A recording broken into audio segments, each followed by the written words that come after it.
आज हम लोग सिमिलर ट्रायंगल का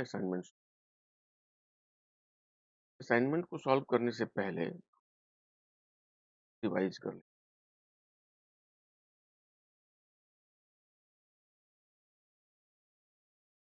पढ़ा है बेसिक प्रोपोर्शनलिटी। क्या चीज है? अगर एबीसी कोई ट्रायंगल है और इसमें से डी और ई अगर ये इसके पैरेलल है, हम लोगों ने प्रूव किया था A B by A D by B, नहीं A D by D B equals to A bye,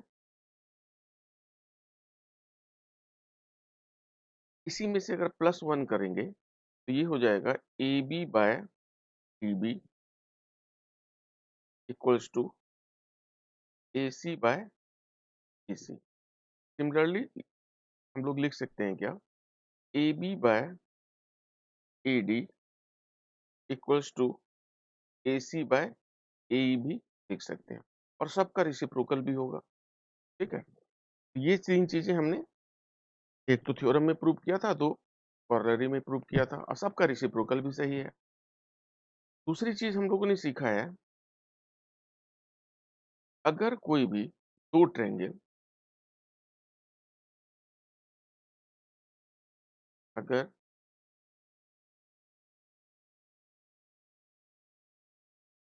A B सी और डी ई एफ, अगर मैं कहूं triangle A B C similar to triangle D E F, इसका मतलब हम लोग क्या जानते हैं कि इसका मतलब ए जो होगा एंगल डी के बराबर होगा, एंगल बी एंगल ई के बराबर होगा, और एंगल सी एंगल एफ के बराबर होगा। And A B by DE equals to B C by E F equals to A C by D F. ये चीज हमने सीखा है। साथ में भी हम लोगों ने सीखा कि अगर दो ट्रायंगल हमें सिमिलर दिखाना है ना, तो क्या क्या चीज हमने सीखा है, अगर इस ट्रायंगल का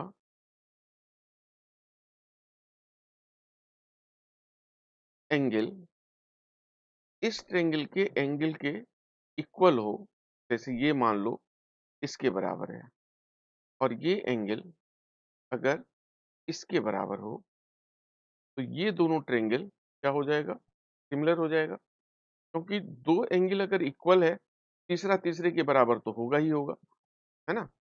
तो हम लोगों ने क्या सीखा है कि अगर इस ट्रायंगल का दो एंगल इस ट्रायंगल के दो एंगल के बराबर है, तो ट्रायंगल, लेकिन ऑर्डर मैटर करता है, ध्यान रखना, एबीसी सिमिलर क्या होगा, ट्रायंगल डीई एफ के होगा। तो ऑब्वियस सी बात है, ए तो पहले से बराबर था डी के, और ई बराबर था किसके, ई के।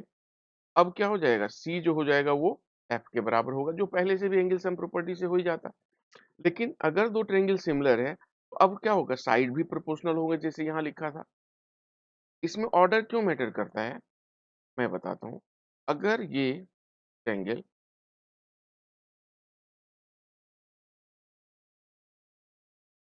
अगर मैं यहाँ लिख दूं ए,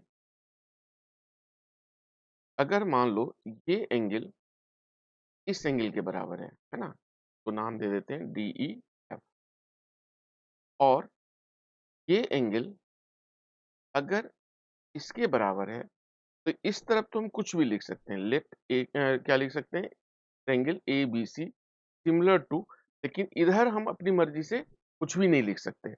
ये देखना होगा कि इसके कोरस्पोंडिंग कौन सा एंगल है, इसके कोरस्पोंडिंग कौन सा है, एफ है। फिर बी इधर लिखा, तो बी के कोरस्पोंडिंग एंगल खोजना पड़ेगा, तो यानी यहाँ क्या होगा, डी और ई। फिर तीसरा एंगल तो तीसरे के बराबर ही होगा, लेकिन साइड प्रोपोर्शनल इसी तरह से होगा। अगर यहाँ ए बी लिया, तो यहाँ क्या लेना पड़ेगा, एफ डी। फिर अगर यहाँ बी सी लिया, यहाँ अगर मैंने बी सी लिया, यहाँ क्या लेंगे, डी ई। और अगर इधर मैंने ए सी लिया, तो यहाँ क्या लिखना पड़ेगा, एफ ई। ये चीज ऑर्डर हमें याद रखना जरूरी है। दूसरी बात, अगर हमारे पास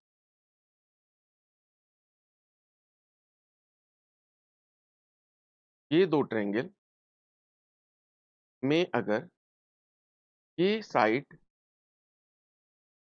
इसके इक्वल है, यहां मैं नहीं दे रहा, इसका और इसका रेशियो अगर इसके इसके रेशियो के बराबर है, यहाँ मार्क जो सिंगल मार्क किया, यहाँ दोनों इक्वलिटी से मेरा मतलब नहीं है, मैं रेशियो की बात कर रहा हूँ, क्योंकि सिमिलर ट्रायंगल में क्या होता है, रेशियो।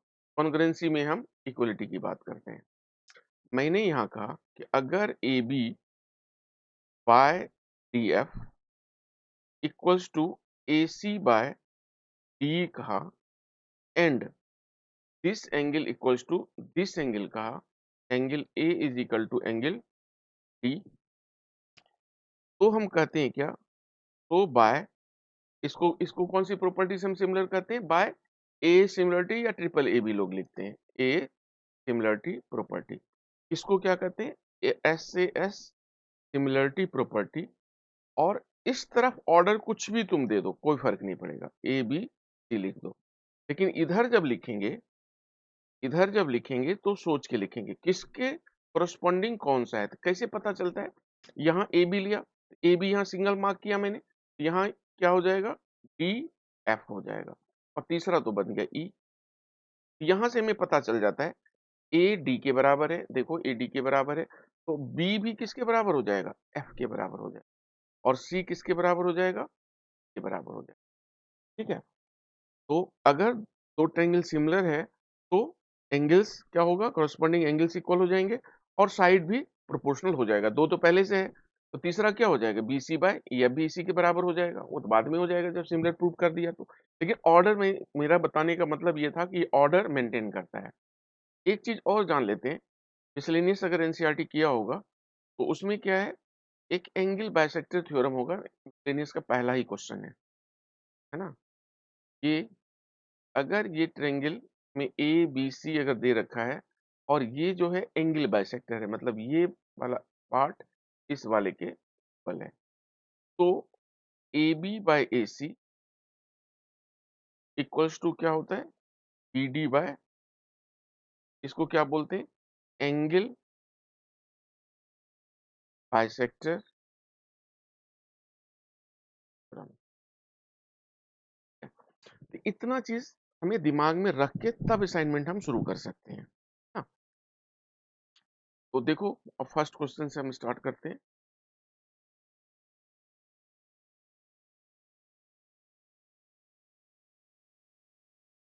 अब हमारे पास फर्स्ट क्वेश्चन में क्या क्या गिवन है पहले वो देख लें। हमारे पास फर्स्ट क्वेश्चन में है triangle ABC similar to triangle DEF, यानी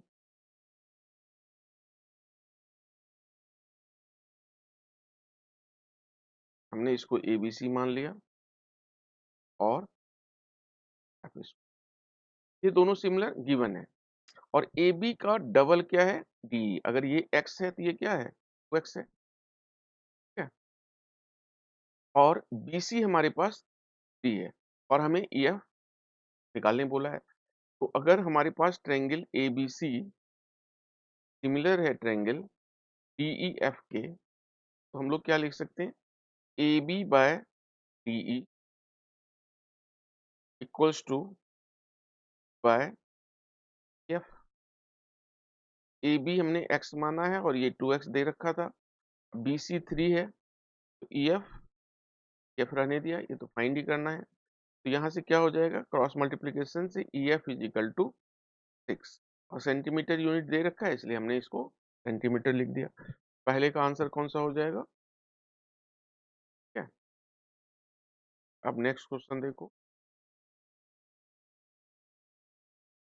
सेकंड क्वेश्चन कर रहा है the shadow of a tower 5 metre long is 2 metre, at the same time the shadow of a tree 12.5 metre high is, यानी एक ये tower है, इसका शेडो दे रखा है हमारे पास 2 मीटर, और एक ट्री है जिसका की हाइट दे रखा है, इसका शेडो हमें निकालना है। तो हम लोग एक चीज जानते हैं कि at the same time sun's altitude will be same, यानी ये एंगल जितना होगा उतना ही एक सेम टाइम पे ये एंगल भी उतना ही होगा। और ये 90 तो है ही है, और ये हमारे पास 5 दे रखा है और ये 2 दे रखा है। यहाँ 12.5 है, इसको मैंने x मान लिया। अब ये दोनों ट्रायंगल तो सिमिलर होगा, ए बी सी और डी ई एफ हमने मान लिया। तो दो एंगल इसका, दो एंगल इसके बराबर है, तो ऑब्वियस सी बात है बाय ए सिमिलरिटी क्या होगा, triangle A B C similar to triangle D E F, तो साइड भी प्रोपोर्शनल होंगे। तो 5/12.5 इक्वल्स टू 2/x। तो 5x इज इक्वल टू 25। तो x कितना हो जाएगा 5, यूनिट मीटर है इसलिए मीटर होगा। आंसर कौन सा हो जाएगा, ठीक है।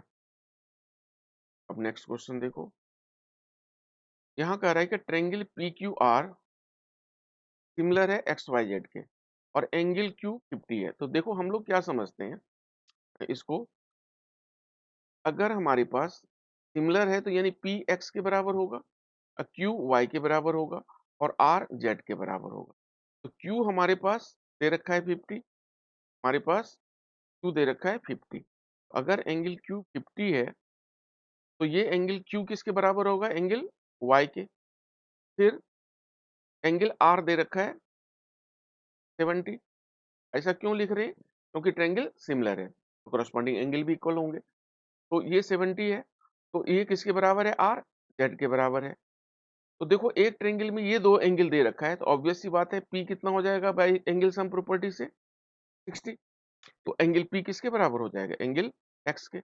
मेरे से पूछा क्या है, एक्स प्लस वाई, ये एक्स है, एक्स प्लस वाई यानी 60 प्लस 50 कितना हो जाएगा 110। ये ऑप्शन हो गया, ठीक है। नेक्स्ट क्वेश्चन देखो, triangle ABC, T is a point on side AB and E is a point on side AC such that angle ADE equals to angle ABC, AD equals to 2 centimeter, BD 3 centimeter, AE 3 centimeter, then what is the value of CE? यानी हमारे पास एक triangle दे रखा है ABC, AAE, D is a point on AB and E is a point on AC, है ना, AC नहीं AC। तो ये हमने ले लिया D और ये ले लिया, कह रहा है angle ADE equals to angle ABC, यानी ये एंगल और ये एंगल क्या है बराबर, तो कॉरस्पॉन्डिंग एंगल इक्वल है, यानी ये दोनों क्या हो गया पैरेलल। तो पीपीटी लगा देंगे। यहाँ हमें क्या क्या दे रखा है देखते हैं, AD हमारे पास दे रखा है 2, BD दे रखा है 3, AE दे रखा है 3 और C हमें पता करना है, इसको x लिख देंगे। तो लिख देंगे so by BPT 2/3 is equal to 3/x, x is equal to कितना हो जाएगा 9/2 यानी 4.5 सेंटीमीटर, ऑप्शन हो जाएगा। नेक्स्ट क्वेश्चन देखो, D and E are the midpoint of side AB and AC of a triangle ABC respectively, and BC is 6 if D parallel to BC, then the length of DE। पहले triangle figure बना लेते हैं। हमेशा question जब भी solve करो similar triangle का figure कोशिश करो बना लेने का। यहाँ हमारे पास दे रखा है DE पैरेलल टू BC, तो हमने ले लिया ABC और D AB पे और E AC पे, और हमें गिवन है DE पैरेलल टू, ठीक है। अब BC हमारे पास दे रखा है 6, ठीक है, और मेरे से पूछा है D। अब क्या करें बताओ, अब ये पैरेलल है तो ये एंगल तो बराबर होगा ही, क्योंकि बीपीटी तो यहाँ लगेगा नहीं, है ना, बीपीटी से तो ये दोनों साइड सेम रेशियो में डिवाइड होता है। अब हमें यहाँ इसका रेशियो पूछा है तो हमें ट्रायंगल क्या करना पड़ेगा, सिमिलर करना पड़ेगा। तो इसके लिए हम क्या करते हैं, ट्रायंगल को अलग अलग बना लेते हैं। ये वाला हमने ट्रायंगल ले लिया,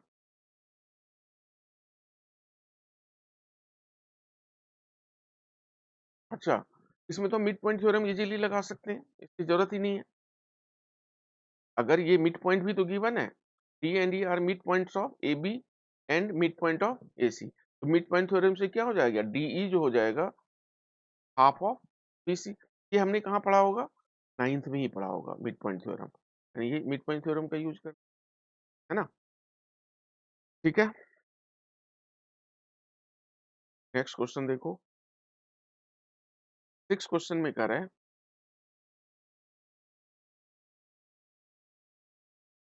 PE parallel to AB।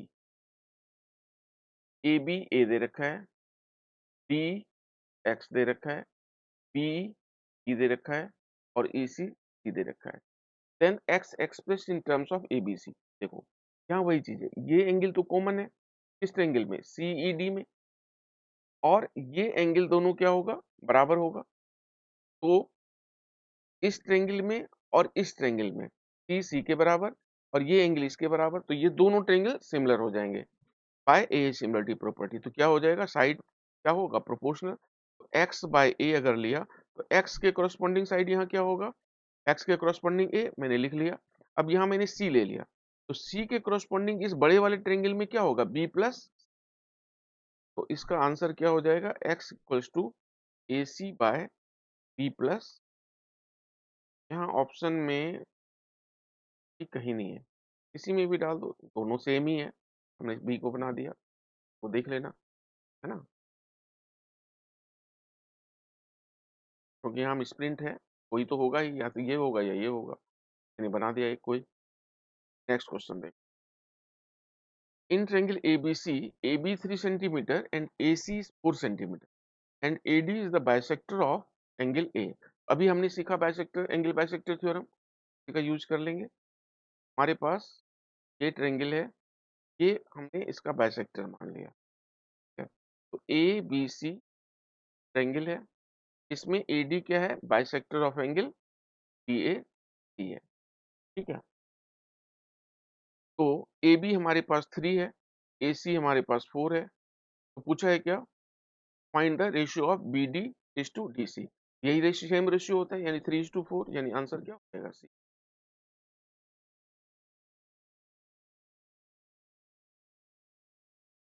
Next question देखो। What is the length of each side of a rhombus whose diagonals have length of 10 and 24। यानी हमारे पास एक रोम्बस दे रखा है और हमें पता है in a rhombus diagonals bisect each other at 90। ये एंगल कितना होगा? 90 होगा, है ना? ये हमने नेमिंग कर दिया ABC, ठीक है? तो डायगोनल्स की लेंथ दे रखी है 10, तो ये इसके बराबर होगा और ये इसके बराबर होगा। इसको मैंने 10 मान लिया, तो ये कितना हो जाएगा? 5। ये 24, तो ये कितना हो जाएगा? 12। तो पाइथागोरस थ्योरम से ये कितना हो जाएगा? Under root 5 square plus 12 square. Solve करेंगे कितना हो जाएगा? 13। तो 8 का आंसर कितना हो जाएगा? हमें पूछा है लेंथ ऑफ ईच साइड, तो रेम्बस में तो सारी साइड बराबर होते हैं। ऑप्शन कौन सा हो जाएगा? ए। 9th क्वेश्चन देखिए। D and E are points on the side AB and AC respectively, such that D parallel to BC।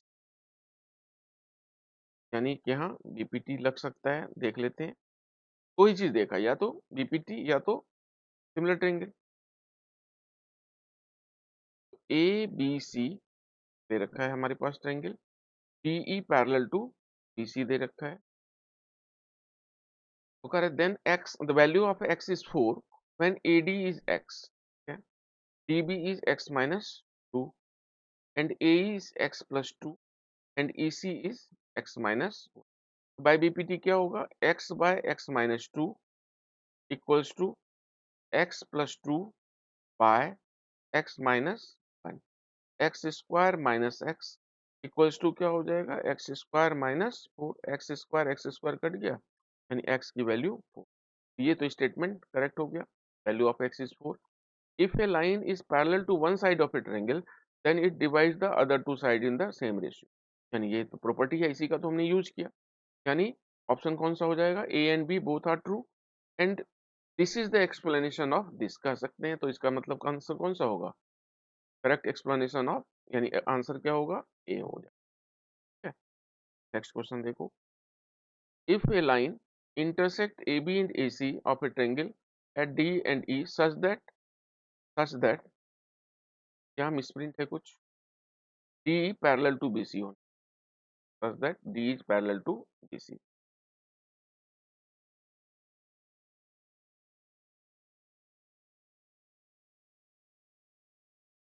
ये हो गया A B C D E parallel to B सी।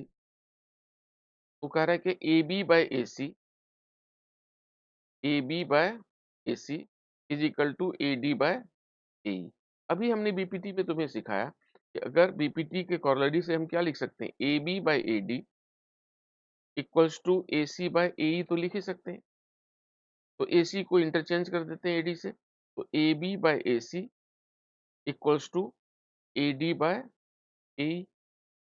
ठीक है, यानी ये स्टेटमेंट भी सही है। और if a line is parallel to one side of a triangle then it divides the other two sides in the same ratio। तो यानी ये भी सही है, ये भी सही है, और इसी का यूज किया, यानी इसी का तो एक्सप्लेनेशन है ये। ठीक है, तो आंसर इसका भी क्या हो जाएगा, ए। तो अब सेक्शन बी हम नेक्स्ट वीडियो में सॉल्व करते हैं।